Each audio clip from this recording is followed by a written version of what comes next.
రావడం జరిగిందో అది ఖచ్చితంగా భారత రాజ్యాంగ విరుద్ధంగా ఉంది. ఆర్టికల్ 341 ప్రకారం అది విరుద్ధంగా ఉంది. కాబట్టి ఏదైతే భారత రాజ్యాంగం ఏం చెప్తుందంటే ఏదైనా బిల్లు పెట్టాలన్నా ఏదైనా వర్గీకరణ చేయాలన్నా పార్లమెంట్ లో బిల్లు పెట్టాల్సి ఉంది. పార్లమెంట్ బిల్లు చేతగాకనే ఈ రోజు దళితులంతా పోయి రాష్ట్రంలో కొట్లాడుకోండి, మీరు రోజు గుద్దులాడుకోరని చెప్పేసి అలాంటి తీర్పు ఇవ్వడం జరిగింది. ఆ తీర్పునను ఈరోజు మాలమానాడు గట్టిగా ఖండిస్తా ఉన్నది.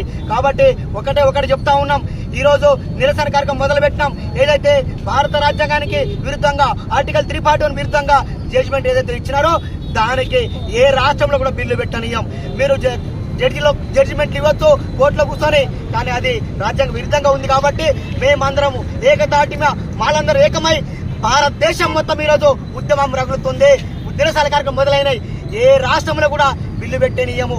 మోడీ ప్రభుత్వం ఒక్కసారి ఇటు చూడు, నువ్వు అనుకున్నటువంటి నువ్వేదో కొమ్ము కాసుకొని నువ్వు జడ్జీలను కొనొచ్చు, కోర్టులను కొనొచ్చు, కానీ దళితుల ఉద్యమాన్ని ఆపలేవు, మానల ఉద్యమాన్ని ఆపలేవు.